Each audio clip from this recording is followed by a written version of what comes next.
धन्यवाद संजय भाई। नमस्कार। जब नाश मनुष्य पर छाता है, जब नाश मनुष्य पर छाता है, पहले विवेक मर जाता है। मैं इसलिए कह रहा हूं क्योंकि इन इंडी गठबंधन वालों का विवेक मर गया है। अगर एक के बाद दूसरा इनका बयान सुनेंगे तो अब तो ये लगता है विवेक का मरना भी छोटी सी बात है। ये तो सनातन धर्म को मारना चाहते हैं, कुचलना चाहते हैं। कोई मोदी जी के टुकड़े टुकड़े करना चाहता है, कोई मोदी जी को एक से बाद दूसरी बड़ी गाली निकालना चाहता है। इनकी मोहब्बत की दुकान में इतना नफरत का सामान है कि नफरत की राजनीति आज सिर चढ़कर बोल रही है। सनातन को खत्म करने की होड़ लगी है। एक के बाद दूसरा बड़ा बयान उस तरफ आता है तो मोदी जी के लिए एक के बाद दूसरी बड़ी गाली निकालने के लिए कोई संकोच नहीं करता है। कल इनके एक ऐसे मंत्री ने अपनी पार्टी की महिला सांसद के सामने इतनी गंदी गाली निकालते हुए आपत्तिजनक भाषा में देश के प्रधानमंत्री और दुनिया के सर्वाधिक लोकप्रिय नेता के बारे में जो टिप्पणी की, जो शब्दों का प्रयोग किया, उसकी जितनी निंदा की जाए उतनी कम है। लोकतंत्र में ऐसी भाषा के लिए कोई स्थान नहीं है और दुनिया के सर्वाधिक लोकप्रिय नेता के लिए, देश के माननीय प्रधानमंत्री के लिए, 140 करोड़ की जनता के द्वारा चुने गए प्रधानमंत्री पर इस तरह की टिप्पणी करना ये आपत्तिजनक भी है, शर्मनाक भी है और इस पे माफी पूरे इंडी गठबंधन को मांगनी चाहिए। लेकिन घमंडियों का घमंड और अहंकार सिर चढ़ के बोल रहा है। खड़गे जी चुप करके बैठे रहे। मेरा खड़गे जी, राहुल जी, सोनिया जी से सवाल है, क्या संरक्षण आप ऐसे लोगों को दे रहे हो जो सनातन को कुचलने की बात करते हैं, मोदी जी को गाली निकालते हैं, टुकड़े करने की बात करते हैं, सिर फोड़ने की बात करते हैं और अभद्र भाषा का प्रयोग करके गाली निकाल के करते हैं।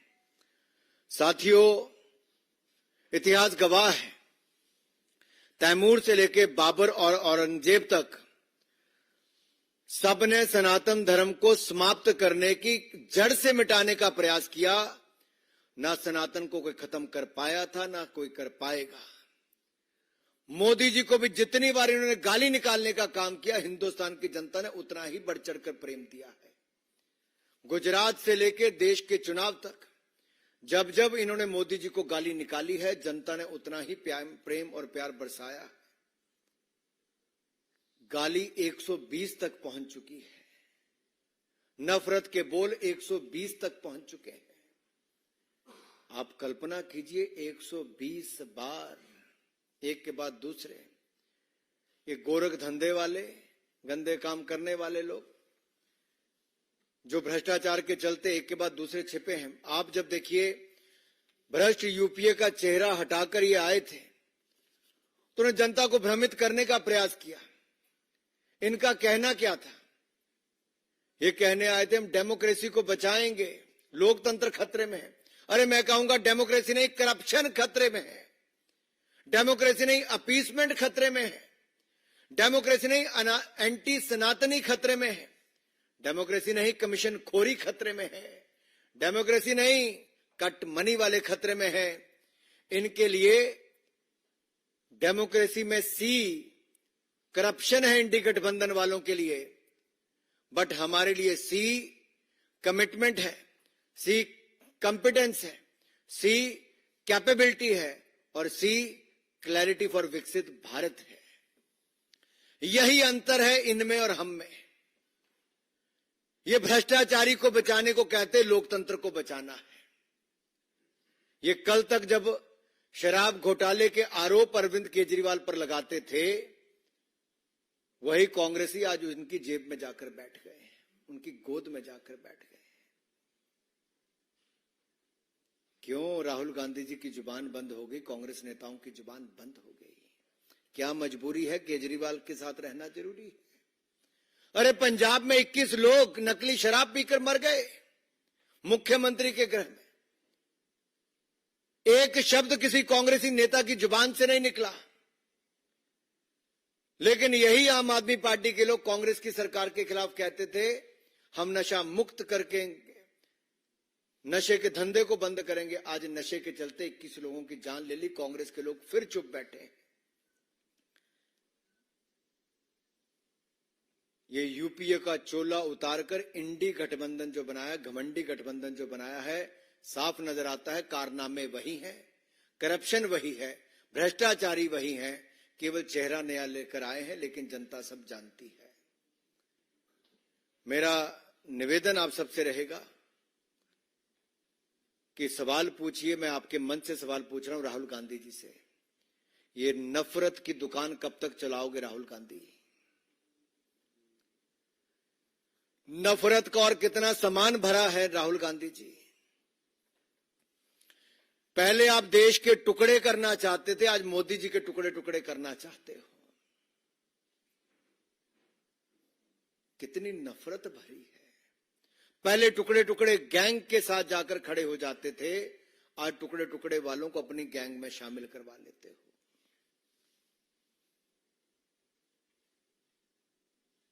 ये नफरत इस चुनाव में कांग्रेस की और इनके सहयोगियों की साफ दिख रही है। अपशब्द गालियों का भंडार जो इनकी नफरत की दुकान में है, वो आज बाजार में आ गया है। 120 गाली अब तक हो चुकी है मोदी जी के खिलाफ। ये 420 करने वाले ना जाने कितनी गाली और निकालने के लिए तैयार हैं। जिनके पास ना नेता है, आज भी नेता ढूंढने की फिराक में है। नीति तो इनके पास कभी थी ही नहीं, और नियत में खोट पहले दिन से नजर आ रहा था। सो ना नेता है, ना नीति है, और नियत में भी खोट है। धन्यवाद। मैं यही कहूंगा, इन्होंने अपना रूप तो बदला है, लेकिन साफ नजर आता है यूपीए का नाम बदला है, लेकिन बहरूपीए का असली चेहरा वही है। नफरत की दुकान, सिर फोड़ने का सामान, टुकड़े टुकड़े गैंग, ये सब इनके साथ है, जो मोदी जी को गाली के बाद गाली निकालते हैं, लेकिन जनता के मन में मोदी जी के प्रति प्यार ही प्यार है। भाई और बहनों, मैं इतना ही कहूंगा, वो चलाते रहे गालियों का पत्थर, वो चलाते रहे गालियों का पत्थर, पर मोदी जी बढ़ाते रहे भारत का स्तर। वो अपनी गाली बरसाते रहेंगे, हम भारत का स्तर बढ़ाते रहेंगे। बहुत बहुत धन्यवाद। कोई प्रश्न? विनीत टीवी 18। अरे भाई रुक जाइए। विनीत टीवी 18।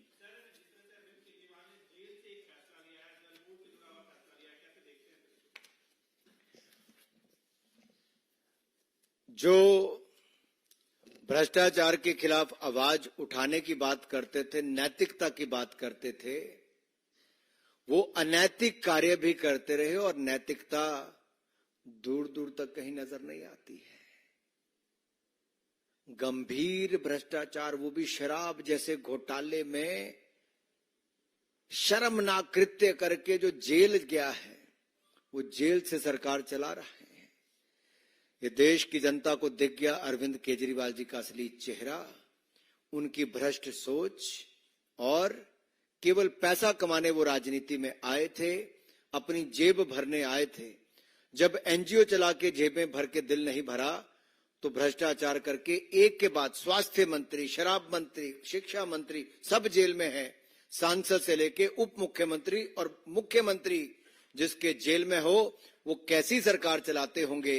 दिल्ली की जनता ठगी हुई महसूस कर रही है, और ठगी ठोरी करने वाले, भ्रष्टाचार करने वाले जेल से सरकार चला रहे हैं।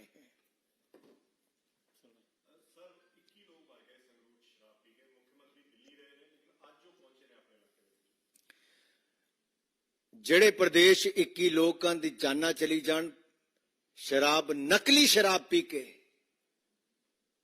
ਤੇ ਉੱਥੇ ਦਾ ਮੁੱਖ ਮੰਤਰੀ ਦਿੱਲੀ ਸੁੱਤਾ ਰਵੇ, ਦੋ ਸ਼ਬਦ ਵੀ ਨਾ ਬੋਲੇ, ਜ਼ੁਬਾਨ ਵੀ ਨਾ ਖੁੱਲੇ, ਨਸ਼ੇ ਦੇ ਖਿਲਾਫ ਕੋਈ ਕਾਰਵਾਈ ਵੀ ਨਾ ਕਰੇ, ਤੇ ਸ਼ਰਾਬ ਘੁਟਾਲੇ ਦੇ ਆਰੋਪੀ ਜਿਹੜੇ ਜੇਲ੍ਹ 'ਚ ਨੇ, ਉਪ ਮੁੱਖ ਮੰਤਰੀ ਮਨੀਸ਼ ਸਿਸੋਦੀਆ, सांसद संजय सिंह, ਤੇ ਹੁਣ ਮੁੱਖ ਮੰਤਰੀ ਅਰਵਿੰਦ ਕੇਜਰੀਵਾਲ ਨੂੰ ਬਚਾਉਣ ਲਈ ਪੰਜਾਬ ਦੇ ਮੁੱਖ ਮੰਤਰੀ ਦਿੱਲੀ ਪਹੁੰਚ ਜਾਂਦੇ ਨੇ ਲੇਕਿਨ ਆਪਣੇ ਜ਼ਿਲ੍ਹੇ ਦੇ ਵਿੱਚ 21 ਲੋਕਾਂ ਦੀ ਜਾਨ ਨਕਲੀ ਸ਼ਰਾਬ ਕਰਕੇ ਚਲੇ ਜਾਂਦੀ ਹੈ। ਨਸ਼ਿਆਂ ਦੇ ਵਪਾਰ ਨੂੰ ਵੱਧ ਚੜ ਕੇ ਸਮਰਥਨ ਮਿਲਦਾ ਹੈ। ਇਹਨਾਂ ਦੀ ਸਰਕਾਰ ਸੰਰਕਸ਼ਣ ਦਿੰਦੀ ਹੈ ਤੇ ਇਹਨਾਂ ਦਾ ਪੰਜਾਬ ਦਾ ਮੁੱਖ ਮੰਤਰੀ ਦਿੱਲੀ ਆ ਕੇ ਸੁੱਤਾ ਰਹਿੰਦਾ ਹੈ, ਉੱਥੇ ਲੋਕਾਂ ਦੀ ਜਾਨ ਚਲੀ ਜਾਂਦੀ ਹੈ। ਸਵਾਲ ਇਹ ਹੈ ਕਿ ਸੁੱਤੀ ਸਰਕਾਰ ਪੰਜਾਬ ਦੀ ਤੇ ਜੇਲ੍ਹ ਤੋਂ ਚਲਦੀ ਸਰਕਾਰ ਦਿੱਲੀ ਦੀ कि देश की जनता को मंजूर है। कल तक जो रिमोट कंट्रोल वाली सरकार कही जाती थी पंजाब से चलने वाली, वो पंजाब के मुख्यमंत्री भी दिल्ली आ गए। अपने राज्य में अपने जिला में 21 लोग शराब पी के मर गए, नकली शराब पी के। ये दिखता है पंजाब की सरकार सोई है। पंजाब की सरकार में नशों के व्यापारियों को संरक्षण मिल रहा है। जो पंजाब में समर्थन मिल रहा है शराब घोटाले के मुख्य आरोपी किंग पिन अरविंद केजरीवाल को, हम तब भी कहते थे अरविंद केजरीवाल किंग पिन है और आज ईडी ने भी कहा है अरविंद केजरीवाल किंग पिन है और शराब घोटाले के किंग पिन आज जेल में है। लेकिन दुर्भाग्य यह है कि घमंड और अहंकार इतना कि जेल से ही सरकार चला रहे हैं। कुंदन सर, क्या संवैधानिक रूप से यह संभव है कि जेल से कोई आदमी सरकार चला ले? अरे सबसे बड़ी बात तो राजनीति में नैतिकता की है। जिन्होंने अपनी नैतिकता ही बेच दी हो, अनैतिक कार्य में संलिप्त हो, भ्रष्टाचार के दलदल में जो डूबे हो, जिनका चेहरा आज काला हो गया हो काले कारनामे करके, आप उनसे नैतिकता की क्या उम्मीद करते हो? पीछे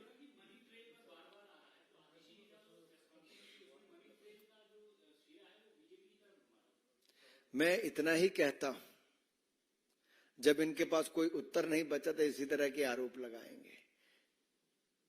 इनको जवाब देना है भ्रष्टाचार क्यों किया, ऐसी कौन सी मजबूरी थी कि शराब दलाली करनी जरूरी थी, ऐसी कौन सी मजबूरी थी कि साउथ के नेता से भी वहां के व्यापारियों से भी करोड़ों रुपए की दलाली जरूरी थी, ऐसी कौन सी मजबूरी थी कि गली गली में शराब की दुकान खोलनी जरूरी थी, ऐसी कौन सी मजबूरी थी कि स्वास्थ्य के साथ साथ शराब की दलाली भी जरूरी थी। मोहित Sir, while we see that BJP is having marathon meetings for the CEC and most of the candidates have announced or they'll be announcing, but Congress is not able to find a candidate for Amethi and Raebareli, which are said to be the bastions of the Congress party. How do you see this? देश के सबसे बड़े राज्य और जहां से नेहरू गांधी परिवार की 4-5 पीढ़ियों को वोट मिलता रहा, वहां से चुनकर आते रहे, आज ये स्थिति कांग्रेस की हो गई है कि 80 सांसदों के राज्य वाला उत्तर प्रदेश में कांग्रेस को कैंडिडेट नहीं मिल रहा। नेहरू गांधी परिवार से भी कोई चुनाव लड़ने के लिए तैयार नहीं। ये अपने आप में दिखता है कांग्रेस की दुकान बंद होने को आ गई है। कांग्रेस मुक्त भारत की जो हम बात करते थे, उत्तर प्रदेश से उसकी शुरुआत हो चुकी है और देश के अलग अलग राज्यों में जैसे राजस्थान, गुजरात, बाकी राज्यों में भी, हरियाणा, हिमाचल प्रदेश में पहले ही कांग्रेस की दुकान बंद हो चुकी थी। अब उत्तर प्रदेश में भी कांग्रेस 0/0 आने वाली है। अभिषेक सर, अभी 10-15 दिन बाद इंडिया अलायंस के तमाम बड़े नेता अरविंद केजरीवाल के खिलाफ प्रेस कॉन्फ्रेंस करने आए हैं। वो ये कह रहे हैं गिरफ्तारी इनकी ठीक नहीं है। दूसरा, इनकी पत्नी अनीता सुनीता, वो मुख्यमंत्री की कुर्सी पर बैठकर जिस तरीके से भावुक अपील कर रही हैं और उनके मैसेज को पढ़ रही हैं, क्या लगता है उससे कुछ फर्क पड़ेगा? संविधान बनाने वालों का चित्र पीछे लगे था, लेकिन संविधान को कुचलने का काम हो रहा है। जिस व्यक्ति ने अपनी जवानी देश की आजादी के लिए दे दी, उसका फोटो तो लगाते हैं लेकिन कारनामे कुछ और करके दिखाते हैं। वो भी पीछे शर्मसार होते होंगे कि उनका भी दुरुपयोग कैसे किया जा रहा है। अब इनके पार्टी के नेता नहीं बचे कोई साथ में खड़े होने के लिए, तो धर्मपत्नी जी को उतारा है। एक समय था लालू जी ने राबड़ी जी को उतारा था, यहां पे राबड़ी 2.0 होने वाला है। मैं यही कहूंगा, जवाब आपको यह देना है कि भ्रष्टाचार करने वाले अरविंद केजरीवाल जी कांग्रेस ने स्वयं एक नहीं अनेक बार उनके ऊपर और शराब घोटाले के ऊपर आरोप लगाए अरविंद केजरीवाल के ऊपर। मेरा सीधा सवाल खड़गे जी और राहुल गांधी जी से यह है, क्या वो अरविंद केजरीवाल को निर्दोष मानते हैं? क्या वो भ्रष्टाचार के खिलाफ कार्रवाई करने को बंद करवाना चाहते हैं? क्या वो ये घमंडिया गठबंधन में भ्रष्टाचारियों का जो मेल हुआ, ठगबंधन जो हुआ है, उसके लिए इतना नीचे गिर गए हैं कि आज आरोपियों के साथ आकर मंच पर खड़े हो गए हैं? सवाल यह है कि क्या कल तक अरविंद केजरीवाल दूसरों को क्लीन चिट देते थे जो जेल में हैं, वो आज भी 1.5 साल से जेल में ही है, और क्लीन चिट देने वाला आज खुद जेल में और गिरफ्तारी में है। अब ये जो दूसरे उनको क्लीन चिट देने वाले आए हैं, मैं देश की जनता को बता दूं, ये भी अधिकतर लोग बेल पर ही हैं। सोनिया गांधी जी भी, राहुल गांधी जी भी, लालू प्रसाद यादव जी और ऐसे अनेक नेता आज बेल पर हैं, और जेल वालों को ये भी क्लीन चिट देने आ रहे हैं। ये देश का लोकतंत्र बचाने की बात